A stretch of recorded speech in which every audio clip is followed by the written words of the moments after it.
Warning: this video contains super awesome content not suitable for people who don't enjoy super awesomeness. Hey everyone, welcome back to the channel. It's Knox here. Close-range combat in bloodstrike can make or break your game. Whether you're in the heat of a 1v1 showdown or storming a building filled with enemies, mastering these encounters is essential. I've seen all your comments and messages, and I know this video has been highly anticipated. Today, I'm going to share all the tips, tricks, and strategies you need to dominate those intense, up-close battles. We'll cover everything from choosing the right weapons and perfecting your movement to advanced aiming techniques and using your abilities effectively. Let's get right into it.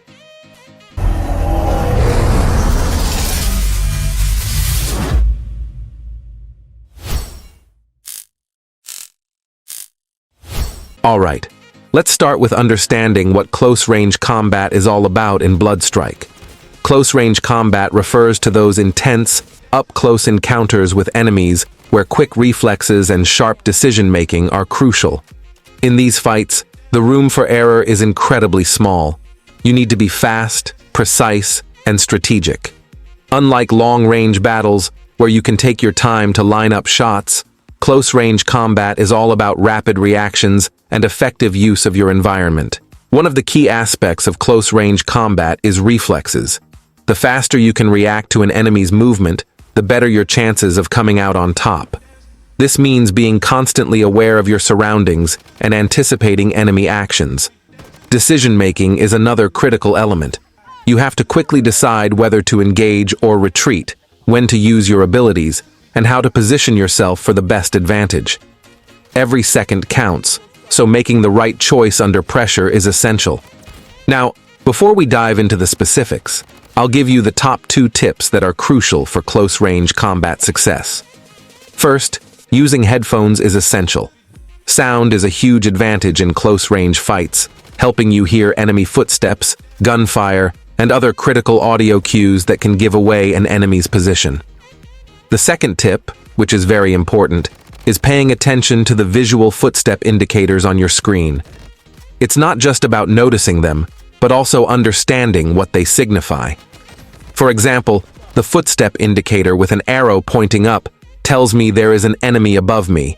The one pointing down lets me know there is an enemy below me. And the one without any arrow indicates they are on the same floor. This helps me a lot in knowing how many enemies are actually a danger to me at that particular time, even before I see them.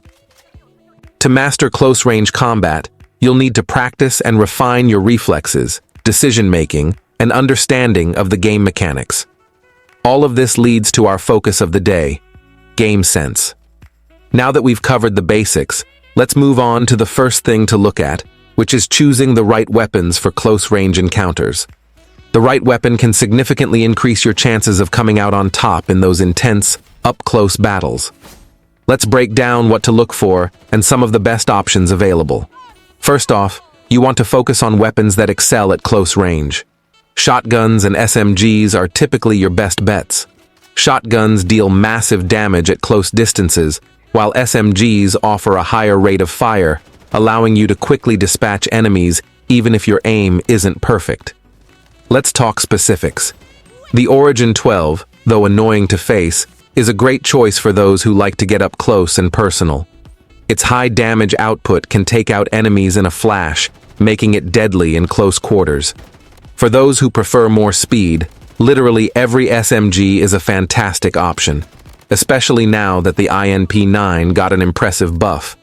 With an SMG's rapid fire rate and decent magazine size, you can spray down enemies quickly. The P90 and MP5 are particularly popular due to their balance of accuracy and firepower. Don't forget about secondary weapons. The Desert Eagle packs a punch and can be a great backup if you're in a tight spot, especially when you're just back from the revive flight. And of course, I haven't forgotten assault rifles. There are a few that are very good at close range, such as the AK-47, SCAR, and CAG-6. I won't spend too much time on guns now, as I'll make a separate video for their rankings. Attachment choices are also important. For shotguns, consider a mobility boosting attachment since shotguns are generally heavy and you definitely need speed in close-range fights. For SMGs, use attachments that improve hip-fire accuracy, crucial in close-range fights where aiming down sights can slow you down. Remember, the best weapon is the one that suits your playstyle.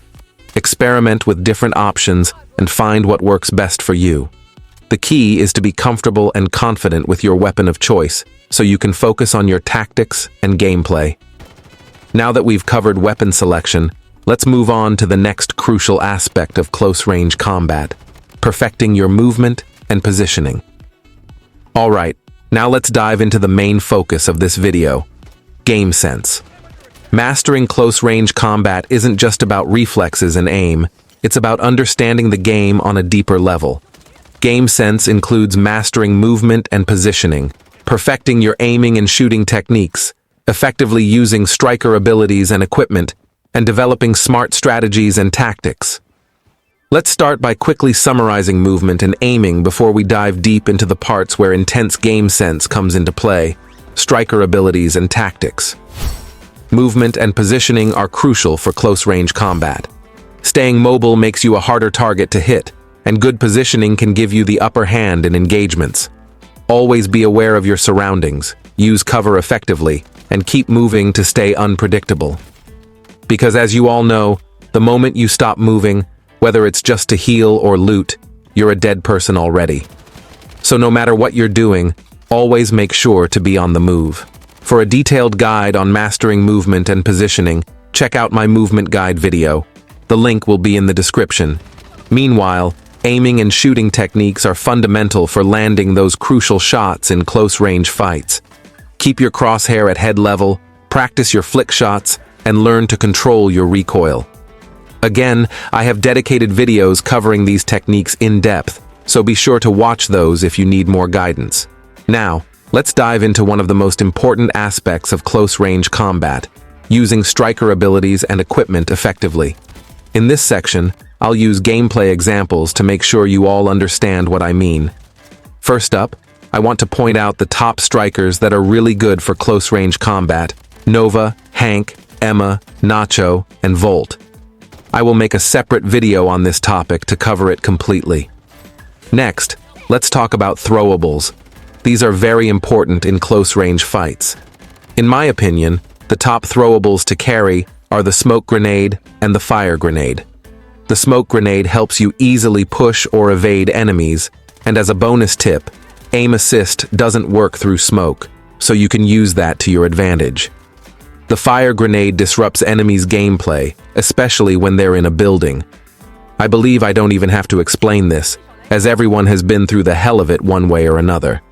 Then, make sure to use your equipment proactively, not just reactively. Think ahead and plan how to use your gear to gain an advantage. What do I mean by this? For example, as you can see in this clip, my teammate is getting shot from someone far away. Instead of just evading the enemy fire or joining us in the car and changing direction, he decided to drop his turret. Viewers, as we can all see, that is an unnecessary waste of that turret. So next time, if you do something like this, understand that it is wrong. You need to deploy your skills or throwables only in preparation for an attack or during an attack, knowing it'll somehow interfere with or disrupt your enemy's gameplay. Now, let's break it down further with some practical tips. Firstly, pre-engagement preparation. Always make sure your abilities and equipment are ready before entering a fight. I personally stall a lot of times by making the enemy chase me just while waiting for my striker's ability to get ready. I mostly see Ethan and Nova mains do this, but I still kill them anyway. Then, know how to combine your striker abilities with your weapons. For example, in this clip, I know two guys are on me, and I need to find a way to disrupt their gameplay while giving myself a slight opening to become the hunter instead of being the prey. So, I quickly dropped the Nova gas and slid out quickly. Now, I am the attacker. I have to quickly take one out, and while taking him out, my Nova gas is at the door disrupting the play of the other enemy. Some enemies may still push, but this guy, seeing his teammate has been knocked, the gas at the door, and how quickly I turn the tables, probably perceives he shouldn't be messing with me. And that way, I have the upper hand. Then finally, and most importantly, escape plans. Use smoke grenades or other abilities to create escape routes when you're outnumbered or low on health. Finally, let's talk about strategies and tactics for close-range combat. Winning a close-range fight isn't just about raw skill, it's also about outsmarting your opponent. I've covered some of these in previous videos, but let's go over them again briefly. First up, map knowledge. Knowing the layout of the map can give you a significant advantage. Use your knowledge of hiding spots, choke points, and shortcuts to outmaneuver your opponents. For example here, I know there is an enemy below me, and instead of me taking the most obvious paths like the stairs or the zip line, I decide to use the window. This is a window on the first floor, he can never expect me coming. Also, in this situation where I am being sandwiched by these two Emmas, I already know my only and fastest way to escape out of here without dying. As you can see, I simply rushed to the zip line that was totally out of my sight while I was being engaged. So map knowledge is basically drawing key points of the map in your head while playing so you can surprise attack enemies and even reposition properly during fights. Next, aggressive versus defensive play. Adjust your playstyle based on the situation. Sometimes being aggressive and rushing your enemy is the best tactic, while other times holding a defensive position and waiting for your enemy to make a mistake is the way to go. Now, for example, in this clip, I escape easily with Shadow Strike. Remember how I mentioned earlier that before literally doing anything, make sure your skill is ready? Well, that's why.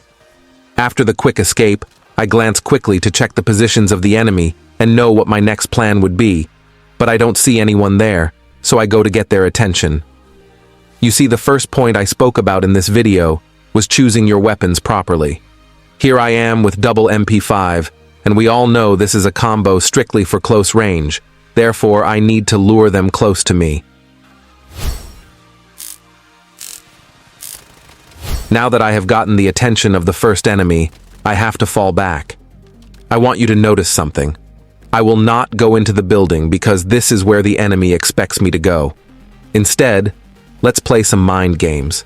I will now decide to go behind the fence because I have confirmed that one of the enemies, probably the first one, which is the Volt, has gone into the building in search for me as expected.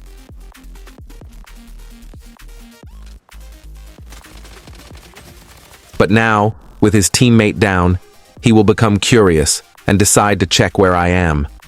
Now, if you've noticed so far, I am doing my best to make them play the game exactly how I want them to. I intentionally didn't finish the first guy I knocked because I want him to ping me for his teammate. A risky play, but the game is all about risk. Now that the Volt decided to push and I have given my warning shots, I decide to confirm my kill by making him waste his self-revive. Now, if you didn't notice, all of what I am doing is also a method to stall so my skill can recharge. I can hear footsteps behind me, so I have to go over this fence and push the Volt whether I like it or not.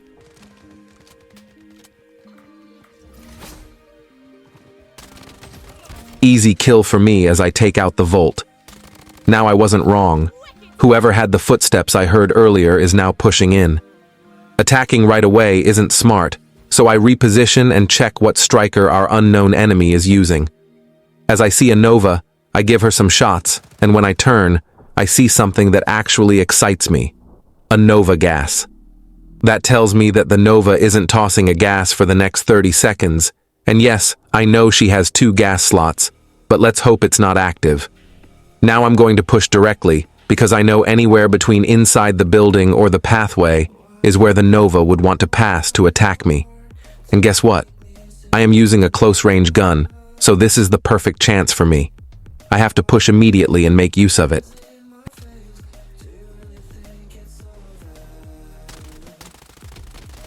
As you can see, the Nova was using an AK-47, probably a build with a big scope on it. So you can see how I played both aggressive and defensive at the same time, without getting knocked once. No matter how good you are, always try to build scenarios to force the enemy to play how you want them to. Finally, mind games. Use fake retreats or noise to confuse your enemies. Making them think you're going one way when you're actually planning an ambush can turn the tables in your favor.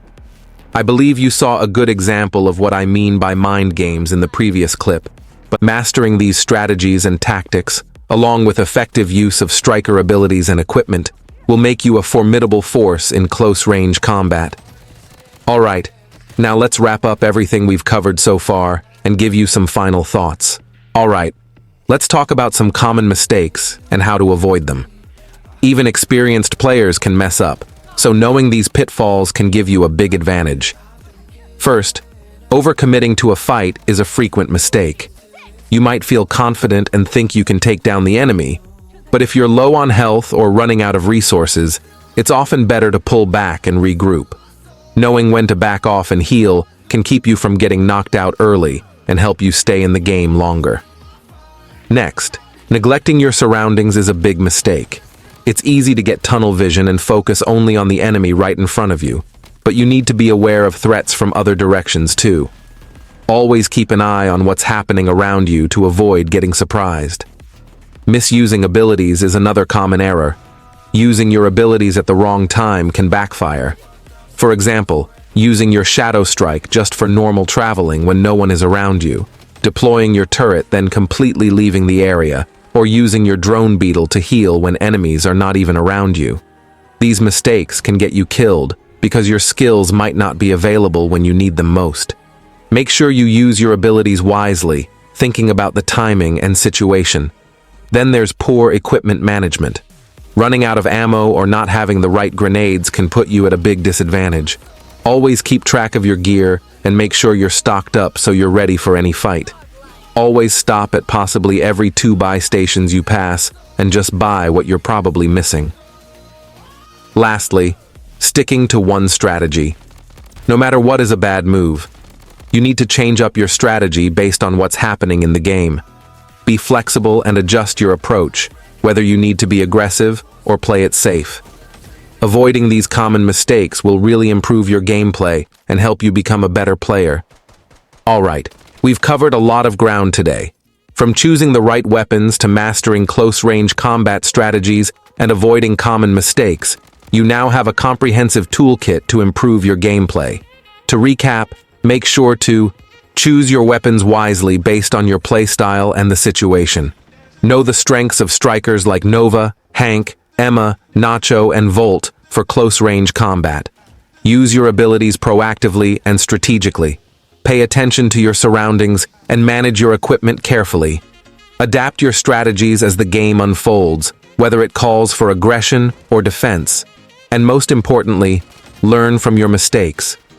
Every match is an opportunity to improve, so take note of what went wrong and think about how you can do better next time. Now, let's dive into some of your questions from the community. Question 1. What do you think is best for close-range fights? Should you worry about movement or aiming? Answer. I think as a starter, focusing on aim should come first. Once you have good aim, you can start mixing in movement with your aim. You will really get the hang of this by playing a lot of hot zone matches. Question 2. How do you think fast in bloodstrike? Answer. You need to stay as calm as possible and process the situation at hand. Staying calm helps you make better decisions quickly. Question 3. When you fight close range, I've noticed that you occasionally scope in and out while following them up to nail your shots. How do you do that properly on PC? And what's the best way to do movement on PC? Answer. On mobile, movement is actually easier, but when it comes to spamming aim and aiming in general, PC is better. For movement on PC, practice makes perfect. Get comfortable with your key bindings and mouse sensitivity to improve your efficiency. Question 4. What gun combos should you use? Answer. This is more of a personal preference, but I would advise that if you are carrying a long-range gun in Shutter Island, make sure it has a 2x scope on it. Then, you can combine it with any SMG or shotgun of your choice. Question 5. What are the 2 best guns for close range right now? Answer. I would go with the P90 and SCAR as a combo or AK-47 and MP5. Both combinations are solid for close-range engagements. If you want your questions answered in my guide videos, make sure to join my Discord server and participate in the Q&A section. Thanks for sticking around till the end of this video. If you found these tips helpful, don't forget to hit the like button and subscribe to the channel for more Bloodstrike content. Leave a comment below with your own tips and experiences, or let me know what topics you'd like to see covered in future videos. Alright, legends, it's your boy Knox signing out. Catch you in the next one.